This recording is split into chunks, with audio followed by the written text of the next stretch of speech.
Bien, ce que je vous propose, c'est, puisqu'on a toujours un peu de temps, c'est qu'on fasse un peu l'aspect table ronde, c'est-à-dire un peu les questions ouvertes. Je voulais juste demander où est-ce que vous en étiez. Vous nous aviez parlé de votre étude l'année dernière sur le polymorphisme génétique. Et où est-ce qu'on en était? Je me dis que si on n'a pas fait de dessus cette année, c'est que ça doit être en cours, mais voilà. Ah ben, voilà, c'est en cours. Alors, je peux vous donner des informations là-dessus. Donc, en travaillant sur les mécanismes de traitement des particules par les macrophages, on est arrivé à l'idée que ce mécanisme, ce processus pouvait être défectueux, ou en tout cas mal opérant ou sous-opérant chez les patients. Et ça nous a conduit à regarder ce qui était connu sur ce qu'on appelle les polymorphismes, c'est-à-dire des variants génétiques qui peuvent impacter la fonction. Et donc c'est comme ça qu'on a observé qu'il y avait eu déjà des descriptions, tout un travail qui existait dans la littérature sur d'autres maladies où ces voies métaboliques étaient défectueuses. En tout cas défectueuses, enfin c'est hypomorphe comme on dit, c'est-à-dire qu'elles fonctionnent un peu moins bien. Alors schématiquement, c'est comme quand vous jouez aux cartes, au tarot, vous savez très bien que sur les 5 ou 6 personnes autour de la table, il y en a toujours une qui retient beaucoup mieux que tous toutes les cartes. Et puis il y en a une qui ne retient pas du tout les cartes, qui sait avoir à chaque fois, ça c'est l'hypomorphe, c'est le variant hypomorphe. Donc on peut avoir comme ça une personne qui... C'est un fonctionnement normal, hein. Il n'y a pas de déficit au sens physiologique ou métabolique du terme, mais simplement ça fonctionne un peu moins bien. C'est moins vite, moins efficace, etc. Ça ne pose pas de problème tant qu'on n'est pas en situation de devoir traiter quelque chose de tout à fait inhabituel, par exemple une particule inorganique, comme de l'hydroxyde d'aluminium. Donc ça c'est quelque chose, voilà. Donc, ces variants, on a étudié ça sur des patients dont on avait des prélèvements génétiques pour ces patients. Donc, on a regardé ces panels, on a testé 105 variants et on a identifié un panel de variants de cette variant qui sont hypomorphes et pathologiques, surtout qui sont associés chez les patients. Donc je vous en parle de manière très évasive parce que on a décidé de demander, on a fait un dépôt de brevet sur cette notion, sur cette découverte, et avec l'idée que ça puisse déboucher sur un test diagnostique un moyen d'identifier des patients à risque. Actuellement, il y a un autre travail qui est initié dans le laboratoire, c'est d'étudier les conséquences de ces variants. Donc il y a deux choses. On a une étude qui est lancée, qui est financée, c'est ce que va faire Jean-Daniel du reste. C'est une étude à la fois ce qui est sur les animaux, où on va avec des molécules chimiques mimer ce qui se passe chez les patients, c'est-à-dire on va freiner le fonctionnement de cette voie métabolique de manière artificielle, et on va voir si, quand on leur injecte un adjuvant aluminique, on aggrave la situation par rapport au sujet témoin, ce qui serait un argument pour penser que justement la validation de cette voie métabolique est responsable de l'apparition des symptômes. Et puis, d'autre part, on va tester la fonction des cellules, des globules blancs, justement, sur ces voies métaboliques. Ça, c'est avec un autre laboratoire avec lequel on fait un partenariat sur ce sujet. Donc, c'est un travail qui est très important pour nous, parce qu'on pense que ça va être une clé.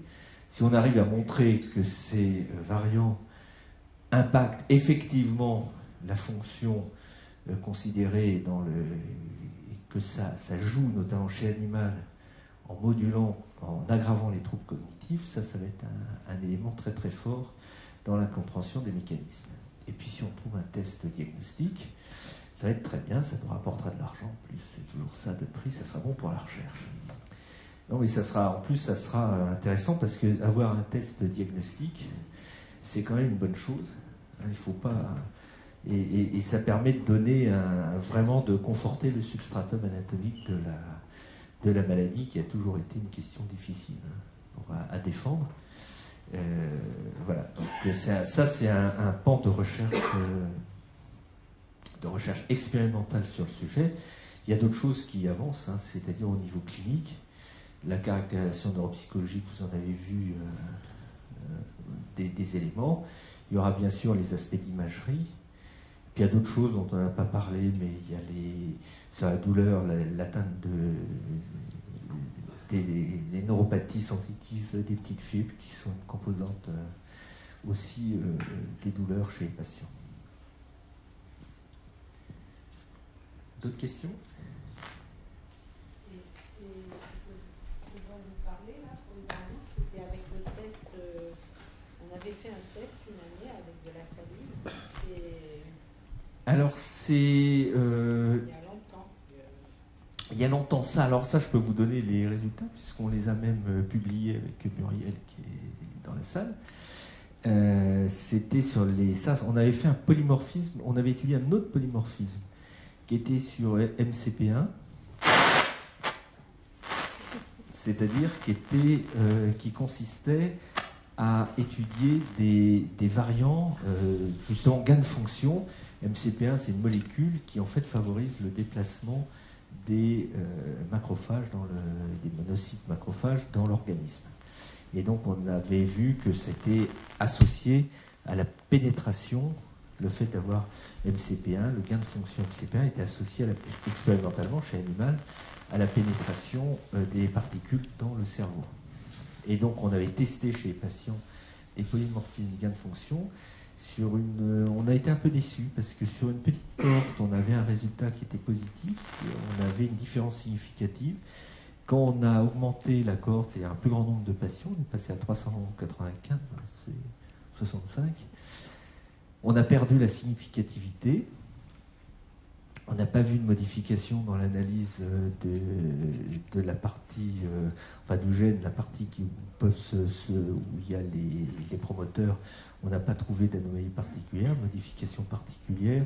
Donc c'est un résultat plutôt négatif. Moi je crois que ça reste quand même une donnée importante, c'est-à-dire qu'il y a probablement plusieurs facteurs qui peuvent jouer un rôle dans la myofasciite à macrophage, dans la symptomatologie, notamment l'augmentation de MCP1, de cette molécule, pour des raisons diverses, qui peuvent être de rencontre, simplement des phénomènes de rencontre, ça peut contribuer aussi. Peut-être que des patients cumulent des polymorphismes sur les voies métaboliques dont on parlait, sur MCP1, etc. Donc je pense que la messe n'est pas dite là. Pour l'instant, on a un peu arrêté de travailler dessus. Comme toujours, quand on n'a pas des résultats klaxonnants, ça décourage un peu, mais je pense que la messe n'est pas dite. Autre chose? Autre question?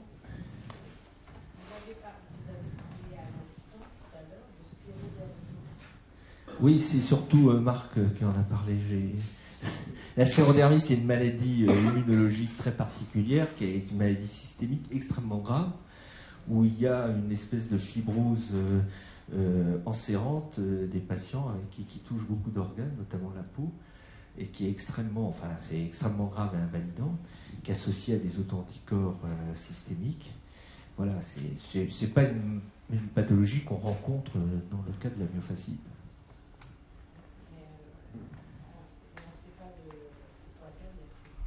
C'est une maladie auto-immune, donc c'est des maladies où il y a un dérèglement de l'immunité. Donc schématiquement, si vous voulez, le système immunitaire, c'est un système de défense. Tous nos systèmes sont là pour assurer le bon fonctionnement physiologique de notre organisme. Ils peuvent dysfonctionner. C'est par exemple quand vous avez la régulation de la pression artérielle, si elle se fait mal, ça donne de l'hypertension artérielle. Un exemple. Ou si vous régulez mal la glycémie, vous avez du diabète. Eh bien, le système immunitaire, il peut dysfonctionner et ça peut donner des maladies auto-immunes avec des ruptures de tolérance et qui sont des problèmes évidemment tout à fait sérieux qui peuvent être, dont on suppose qu'ils peuvent être déclenchés, enfin ça, il y a toujours des discussions récurrentes par des facteurs extrinsèques. Extrinsèque, extérieur. Par exemple, des infections, mais c'est très dur de le démontrer, et les travaux sont plutôt contradictoires sur le sujet.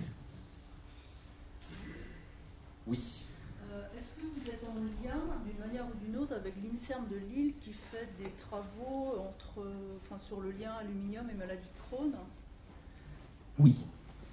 Est-ce que vous avez un mot à nous dire là-dessus ou c'est bon? Non, oui, non, j'ai pas grand-chose à vous dire là-dessus, sauf que c'est quelque chose de très intéressant, effectivement. Ce qu'ils ont montré, c'est que l'exposition alimentaire, et pas que alimentaire d'ailleurs, pas que alimentaire, à l'aluminium, était un facteur associé au déclenchement des maladies intestinales inflammatoires, et qui sont maladies de Crohn ou rectocolite hémorragique. Et donc ils travaillent dessus. Je sais qu'ils étaient, ils ont des travaux en cours toujours. Enfin, on se voit régulièrement, notamment au congrès aluminium à Vancouver. On a eu l'occasion d'en rediscuter. Je pense que ça fera partie des gens qu'on inviterait peut-être à présenter des travaux, parce que c'est vrai que c'est très intéressant dessus. Du coup, en lien avec ces travaux-là, puisque vous avez fait des polymorphismes génétiques, eux, ils trouvent donc effectivement aussi des prédispositions génétiques, comme le MD2 par exemple. Oui. Est-ce que vous avez retrouvé ça chez les malades de myofasciite macrophage? Non, on n'est pas exactement. C'est des polymorphismes. Il y en a certains qui sont chevauchants. Oui, on retrouve sur certains qui sont les mêmes. Enfin, mais c'est aussi un autre. C'est un peu un autre champ, quand même. Mais il y a des polymorphismes, oui, c'est des fonds génétiques. Enfin, nous, on n'a pas. Ce qui est intéressant, c'est qu'on n'a pas vraiment de croisement entre colopathie, enfin colite inflammatoire, maladie inflammatoire chronique de l'intestin et myofasciite. C'est pas un croisement qui existe. Il y a des associations qui existent, mais pas celle-là. Alors ça peut exister, on peut avoir. Oui, justement, c'est pas exactement la même chose. C'est bien pour ça que je précise maladie inflammatoire chronique de l'intestin, qui sont maladies de Crohn et rectocolite. Après, on est sur autre chose, qui sont par exemple les troubles fonctionnels digestifs, voilà, et qui sont des problèmes peut-être plus directement liés à des problèmes de seuil douloureux, de neuropathie douloureuse, de choses comme ça qui sont en train d'être démembrées actuellement. Et là, il y a peut-être effectivement des éléments de convergence. Actuellement, c'est un peu prématuré pour pouvoir trancher. Oui. J'avais une question par rapport aux troubles neuropsychologiques. Là, on a établi 4 groupes. Hein. Oui. Et on a fait une moyenne d'âge. Et je voulais savoir, est-ce qu'il y a une étude qui est faite par rapport à l'âge de chaque patient et voir comment elle a évolué au niveau neuropsychologique? Ça Mehdi va peut-être nous apporter un élément de réponse, mais schématiquement, il y a le suivi longitudinal, vous avez vu qu'il y a le suivi des patients qu'on fait. Et pour l'âge, les évaluations cognitives il y a des ABAC, des normes qui sont liées à l'âge et au niveau socio-culturel, n'est-ce pas? Oui, tout à fait. En fait, les normes sont liées à l'âge au niveau d'études. Après, j'ai fait des comparaisons intergroupes au niveau de l'âge. Il n'y a pas de différence significative. En revanche, je n'ai pas mis les résultats pour aujourd'hui, mais que les patients qui performent moins bien au niveau de la mémoire sont les patients les plus jeunes, au final. Donc en fait, on a un lien de corrélation entre l'âge et les performances mnésiques. Donc finalement, ça va un petit peu à l'encontre de ce qu'on pourrait penser par rapport au stockage en mémoire. Finalement, c'est plutôt une tendance où les patients sont plus jeunes, ont plus de tendance à présenter des troubles en mémoire épisodique. D'accord. Il y a quelque chose du coup par rapport au nombre de vaccinations? J'ai pas pris cette donnée, mais ça sera fait dans ça c'est un point. Alors là, ça c'est quelque chose de très intéressant. C'est une question clé et super importante qui est très très très difficile à traiter. Parce que nous, on l'avait fait dans les premières études en se basant sur le nombre de vaccins administrés dans les 10 ans précédant l'apparition des symptômes. C'était le papier que j'avais publié en 2013 avec Christine Lebeller.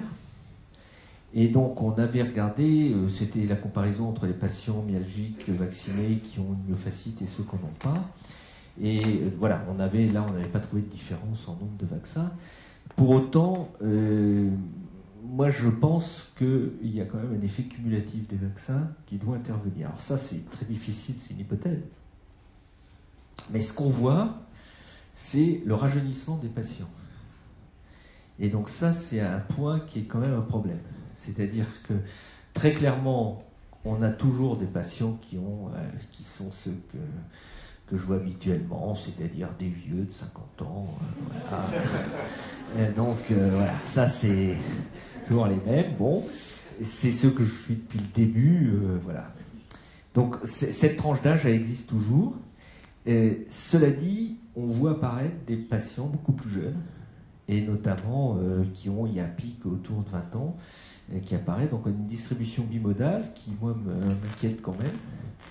Parce que je pense que c'est lié, ou probablement, enfin c'est l'analyse qu'on fait un peu, mais je ne peux pas m'empêcher de la faire, évidemment, à l'augmentation du nombre de vaccins aluminiques qui sont proposés. Ça, on ne peut pas s'empêcher de faire ce lien, bien sûr. Oui, allez-y. Oui, mais il y a aussi le fait que maintenant les malades sont moins en errance de diagnostic, puisqu'ils sont plus informés aussi qu'il y a quelques années. Et oui, le travail associatif porte ses fruits. Et voilà, le travail associatif porte ses fruits, et les malades errent moins et ils vont plus directement au diagnostic. Mais néanmoins, je pense qu'il y a un rajeunissement des patients quand même. Oui. Il y a très clairement des patients plus jeunes, et c'est valable, je crois, mais Robert pourra nous le dire, pour le syndrome de fatigue chronique, je pense. J'ai l'impression qu'il y a quand même des cohortes de patients plus jeunes qui... Il y a dans les enfants, et il y a une tranche également au niveau du début des études supérieures.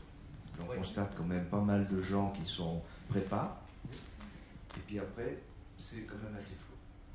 Mais on a ces deux groupes-là, sur lesquels on a des difficultés, parce qu'on ne sait pas trop les envoyer, puisque à partir de 16 ans, bon, il n'y a plus de pédiatrie, donc ils deviennent comme tout le monde. Ouais, c'est ça le malheur. Une nuance, c'est des ados et des jeunes adultes, c'est très dur à gérer, bien sûr, vous le savez tous. Non, mais c'est ce que vous dites, c'est exactement ça, c'est un peu quand même quelque chose qui se retrouve dans chez tous les collègues, hein, on a à peu près cette analyse. Et au niveau européen, puisque j'ai la chance de faire partie du réseau européen, de représenter la France dans le réseau européen du syndrome de fatigue chronique, c'est une question qui apparaît, qui est très, très clairement discutée. C'est les formes chez les sujets jeunes ou les adolescents. Oui. Ça, c'est très clairement. C'était la même chose sur les rectocolites. Quand j'ai commencé médecine il y a 35 ans, les rectocolites c'était 25-30 ans, maintenant c'est 15 ans. Mais... L'âge de début, j'ai discuté aussi avec une consoeur hollandaise, c'est pareil chez eux. On a effectivement un rajeunissement des maladies auto-immunes. Il n'y a pas que les associations, il y a aussi une aggravation de la santé générale de la population. Oui, bien sûr, c'est des phénomènes qui interviennent. Bon, ça c'est sûr, je pense qu'il n'y a pas que le signalement la connaissance sur les maladies qui intervient. Vous parlez des colites inflammatoires, une rectocolite hémorragique, c'est une maladie qui est bruyante. Voilà, c'est... Non, mais c'est vrai, c'est pas... Autant un syndrome de fatigue chronique, on peut gérer quelqu'un pendant des années, et puis rester dans des années sans se manifester auprès du corps médical, ou rester ou être maintenu, je dirais... Même pas un médecin qui peut s'en occuper correctement. L'URCH, c'est des choses qui se voient, qui vont nécessiter un diagnostic, une coloscopie, une biopsie, etc. Donc il y a des marqueurs qui sont plus visibles. Non, en immunologie, depuis les années 80, on commençait à dire déjà, à l'Institut Pasteur, que les populations occidentales, donc européennes et occidentales surtout, sont plus susceptibles de faire des maladies auto-immunes en raison de l'amélioration du niveau socio-économique et sanitaire. Donc il faut quand même moduler.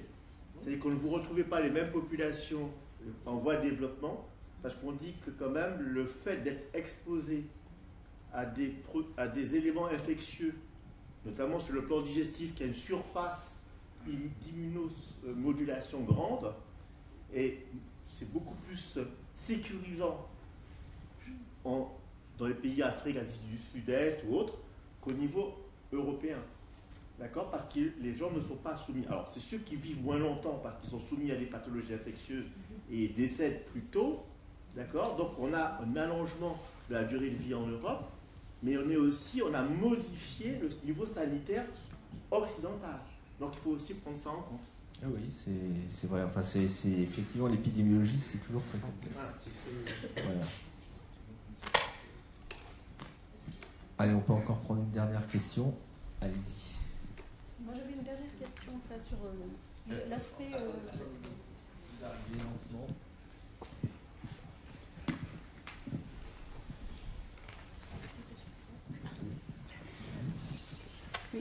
C'était de nouveau sur l'aspect neuropsy. L'an dernier, on en avait discuté. On ne peut pas, pour le moment, faire d'établir, par exemple, pour un orthophoniste, une ligne à conduire pour les patients, puisqu'on ne les rééduque pas, mais on les aide un petit peu à compenser certaines choses. Est-ce qu'aujourd'hui, avec ces 4 groupes qu'on a identifiés, on ne peut pas avancer et avoir un document qu'on peut remettre, par exemple, à l'orthophoniste et lui dire, voilà, on s'appuie sur l'inhibition, sur la mémoire de travail, sur les choses comme ça. C'est un peu ce qu'on fait avec Mehdi, quand même. Là. Oui, mais nos orthophonistes, par exemple, qui nous suivent, marchent un peu à tâtons. C'est un peu au jour le jour. Par exemple, moi, je travaille sur l'ordi, où je vais travailler sur de la traduction, ça ne va pas me demander les mêmes efforts. Oui, et là, certain. On essaye de compenser, mais tous les malades n'ont pas des orthophonistes qui sont à l'écoute aussi.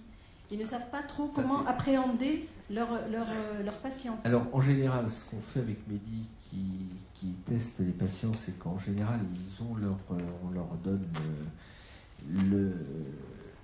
le compte-rendu du bilan neuropsychologique où tous les éléments sont indiqués, et on prévoit la rééducation, la remédiation cognitive avec les orthophonistes.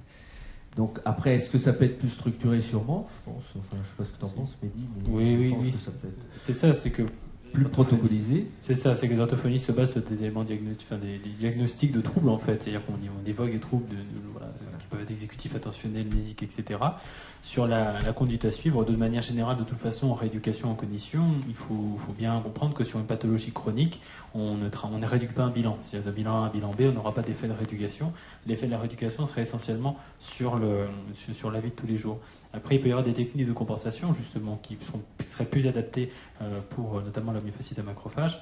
Mais en l'occurrence, sur les conduites à tenir, entre guillemets, sur les feuilles de route à suivre pour les rééducateurs, c'est un travail justement qui demande à être effectué, donc une démarche qui demande à être étayée.